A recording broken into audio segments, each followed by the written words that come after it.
I'm so happy to be here, to see everybody's face, standing here. God has given me second life to stand here as a miracle. Everybody can hear me? Yes. Yes. Yeah.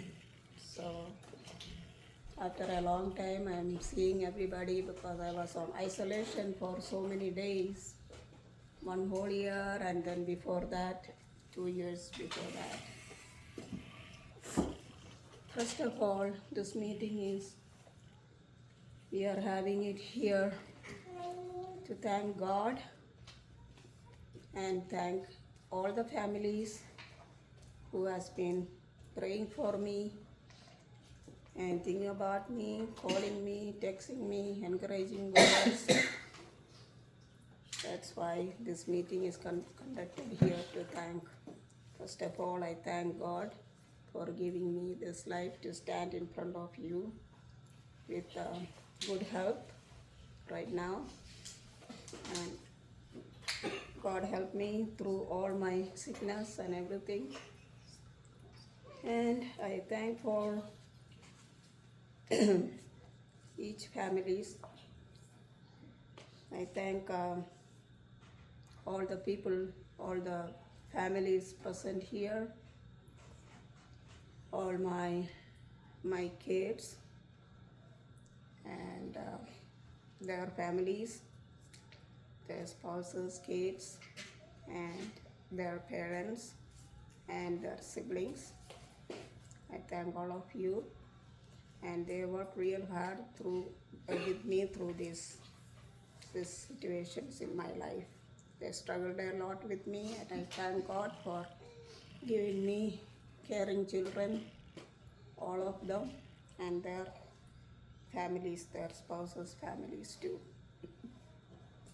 and all my cousins, first cousins, second cousins, all my relatives back home, my husband's families, my uncle, aunties from my mom's side and my dad's side, their children, their cousins. I thank each and everyone for praying for me, and so many people visited me in this house. So much prayer was going on in this house, and I thank God for that.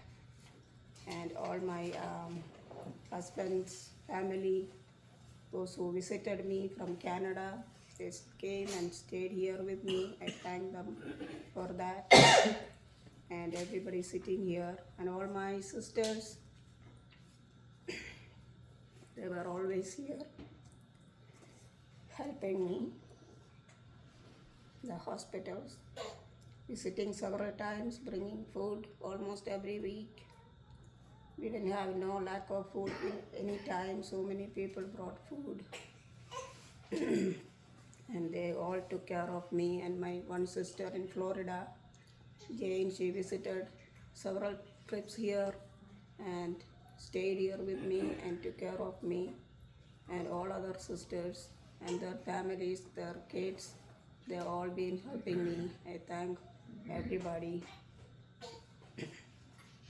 And all my friends, my ex-co-workers, all the healthcare workers, doctors, nurses, they all took good care of me, and I thank all of them. And I especially thank for the deliverance ministries. Some sisters from deliverance ministry, they came here.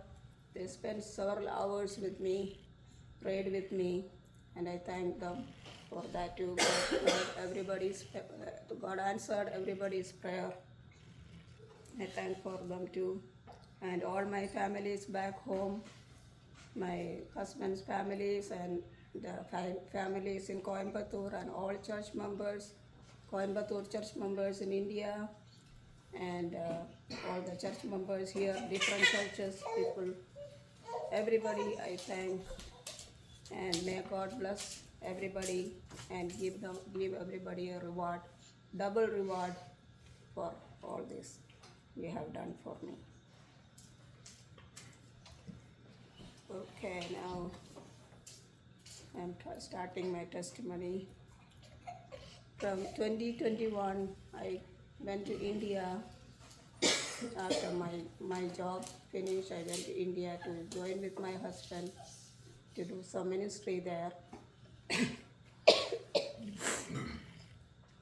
And my husband and I have one daughter in India. Her name is Pinky, and we both were having the good time. I went from here with good health. I didn't have no sickness that I know of. I was happy and healthy and doing everything household work there. And in 2022 January, I started having breathing problem, and I climbed on stairs or something. So my daughter said we have to check it out. I was taking it easy, but she forced me to go to the doctor. So we went and checked it out. And first we thought it's cardiac problem, but my heart is good. Still my heart is good. So we went to the pulmonary doctor. We checked and they diagnosed me, which is called. You can't hear me. Okay, my voice is going down. Sorry. So they did a CT scan and diagnosed me with Interstitial Lung Disease (ILD).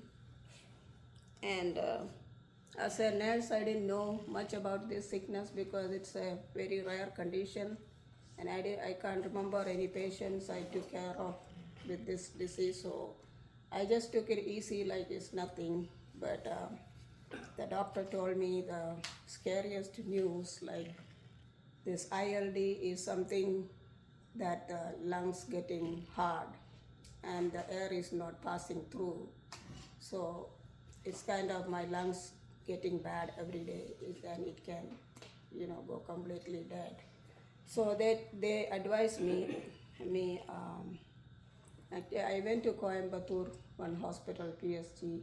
My husband and my daughter, they took me there, and there they diagnosed the sickness, and they said it's only lung transplant is the only treatment for the sickness. So as soon as I heard, I was not scared, but I thought, oh no, there is no transplant for me. I didn't even pray about it. I didn't ask anybody, but that's the first reaction I got, like, oh, I'm not going to do no transplant. So they said that's the only treatment. So we came back, and after that, they gave me some pills to take, and after 3 months, I went back to check up again. And they did the CT scan again, and they noticed that my sickness is getting worse. The pills are not helping. So the only solution is the transplant. So we discussed with the kids here in America, husband and my other daughter there. We all discussed about it, and then finally we decided to come over here. So while I was going through this I was diagnosed with this, so many things went through my mind, and I was asking God and His plan for me. So He gave me 3 things for a believer to think, like when you go through a sickness. One is to think like God can heal you. Second is God will help you to go through with this. The third one is maybe take you home with Him. That's the only 3 things a believer can think when you are sick. So with these 3 things in mind, God gave me these 3 thoughts. So we planned, and then I decided to come to America for the treatment. So Deepa came over there and brought me here. So my daughter, Deepa, she came over, and we both came together here. And before that, while in India, I called here one of my friends, just a casual call. Her name is Jaya. So just I was talking about my sickness, then all of a sudden she said, Mama, you come here. I know somebody who is working in the ILD clinic, so I can recommend you there. So I was thinking it's all God's planning, because I didn't say much serious about the thing, but she is recommending me, and she knows somebody there. Her name is Lindsay, and this is the person that I have never met, and so far I haven't met yet. She helped me a lot in the getting into the hospital with the admission and staff and the insurance and everything. She helped me a lot.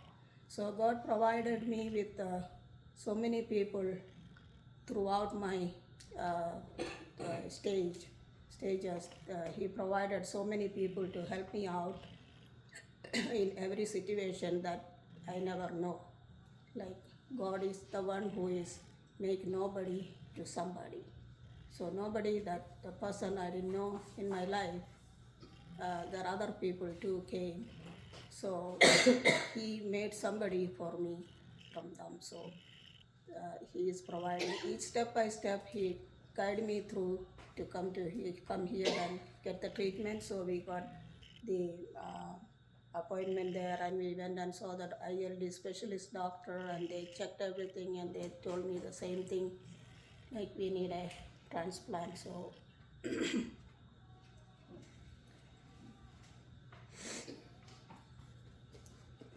so I was on the, they gave me pills anyway. Oh, I'm sorry, I forgot something. When I came from India, after 3 days, I started coughing and got more sick, and my oxygen level was going down. So we checked, and I developed with COVID. So they diagnosed me with COVID, and I went to ER, and then they admitted me there, and I had some clots in the lungs and so many things going on. So they admitted me for COVID, and I got treated from that too. Since after that, I started using oxygen. I started with 2 liters that time, and I came home with the oxygen. Since then, I have the oxygen, and I started from that day with 2 liters, and every day it went higher and higher. So the doctors tried everything, and they keep telling me like your condition is getting worse. It's not getting any better. So they keep on insisting on the transplant thing, and I was not sure what to do because God has made me with these lungs, and I'm asking God if you want me to have to survive with somebody else's lungs.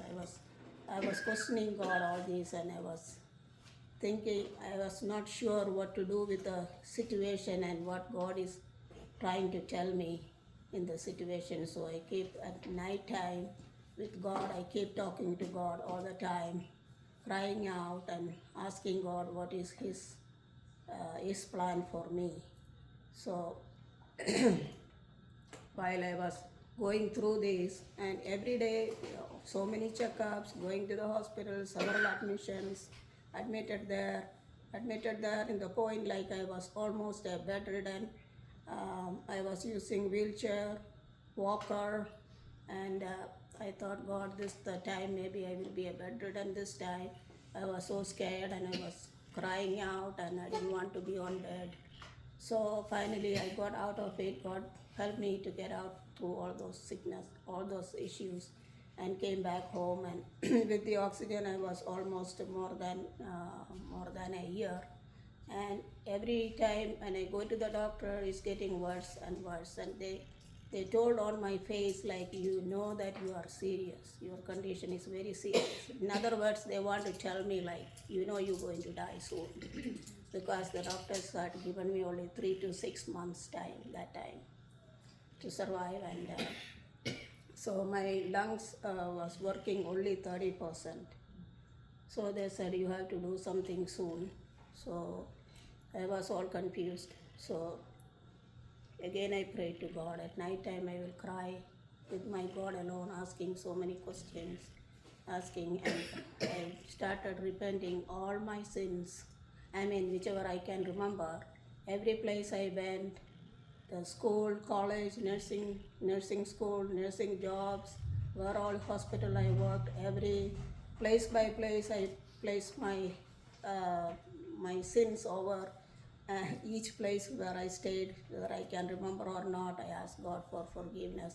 for everything, like the whole life inventory I was taking those days and asking for God for forgiveness and everything.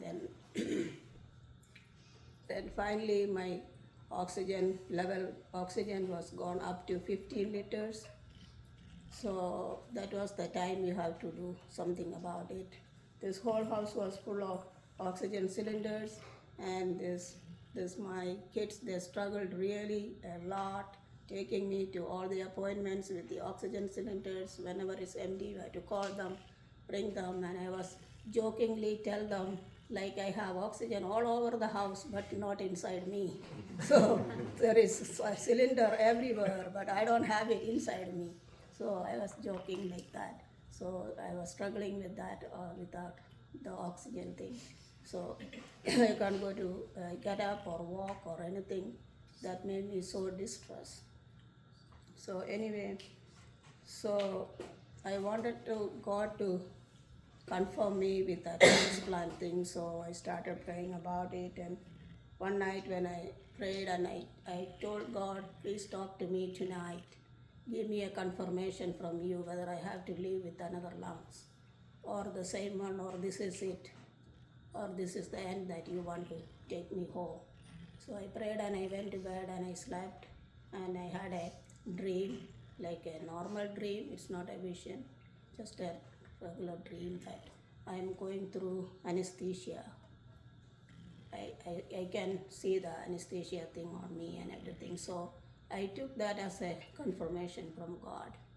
So I prayed about it, and the next day then we went to for checkup. The doctors are waiting for my answer for the transplant thing. So I went there and I said, okay, I'm ready for it. So now here comes the things, so many things to go on for the transplant.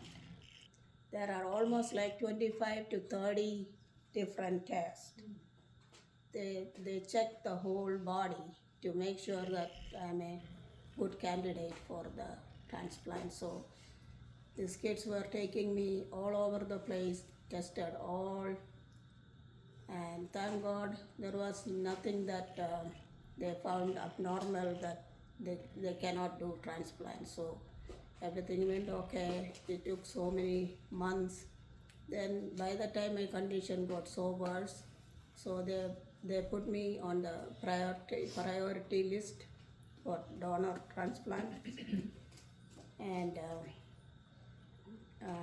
we came home after that, and then after they put me on the priority list, after 2 weeks, they called. That was the very nervous, anxious situation. We all of us were having dinner.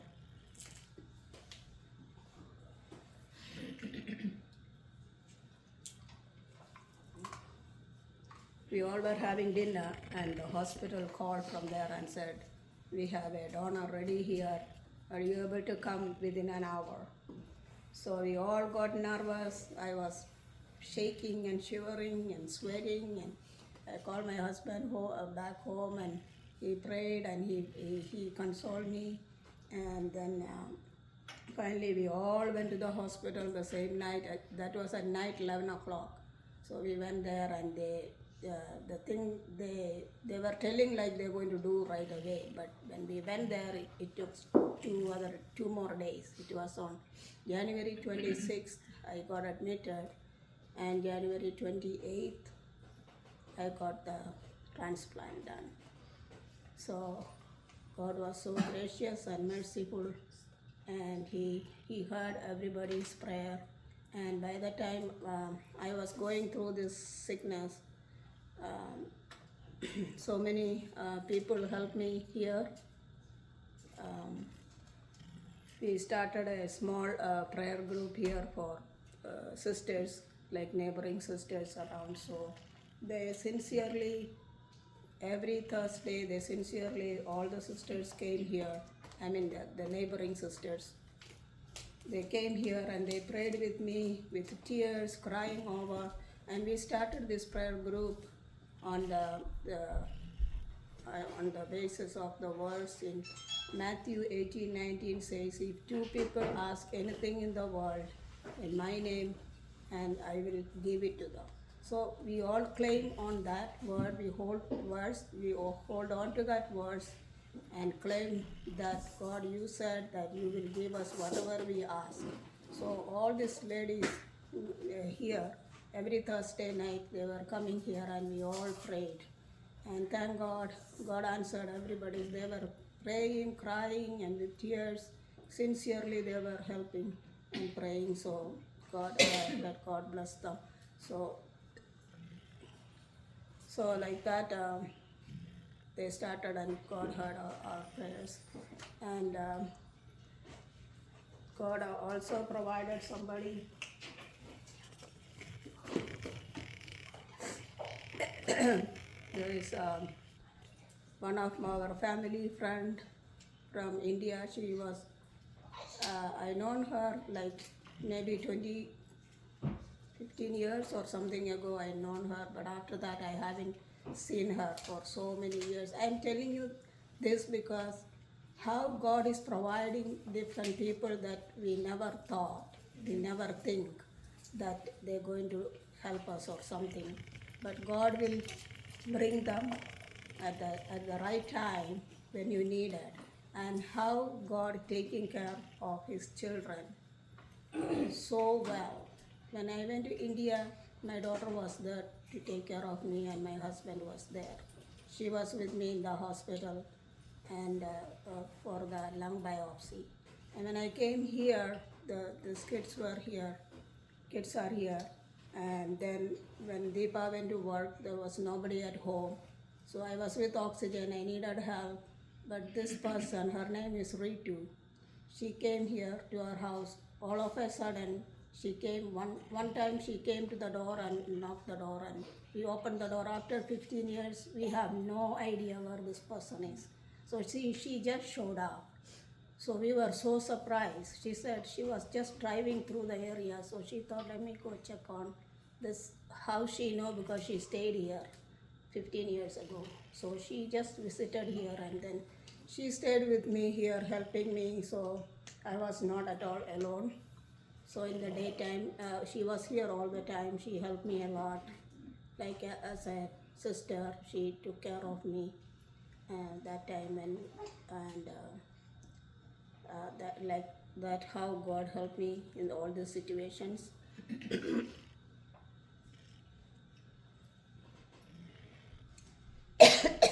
So after the surgery, we came home with there are so many things to be done for IV fluids, and I had the tube feeding and everything. So I had the tube feeding for 6 months. So these kids were who are the one who was taking care of me at home. There's none of them in the medical field, but they learned from all the nurses how to do the IVs, how to do the feeding thing, how to do blood sugar checking, and so many things to be done. So everything went through okay, and God helped me through, and helped me through every stage. So the tube feeding I had for 6 months. It was really hard, but I tried to keep my peace. And all throughout this time, God has given me real peace from above. When I was going to the OR, I was praying, and God gave me strength, and He gave me His peace to me to go through all this. And as a nurse, I know how hard it is to be in ICU with all the tubing, ventilators, and all these things. I know how hard it is, but I was so scared too. But God gave me real peace, and I didn't had so much struggle, or I didn't had that much pain that I thought it was to be bad. But everything went so peacefully.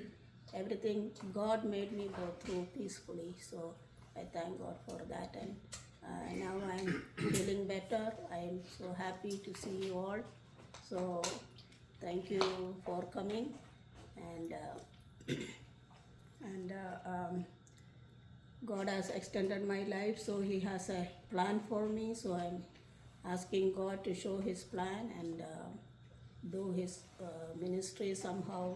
I don't know what he want me to do, but the other day I heard a message. It says about the demon possessed person in Mark chapter 5. After he got healed, he wanted to go with Jesus to the boat. Then Jesus said, "No, you stay here. Go home. You declare what God did for you to the people at the house and the area." So I'm trying to do that now here. That maybe what God wants me to do. So I'm praying about it, and I want to do more for God because He has a purpose for my extended life. So continue to pray for me. I'm still going for checkup it was like every month and every 2 weeks, and now it is like every 3 months. So pray for me, continue to pray for all of us, and God bless you all. Thank you, Arisma, for sharing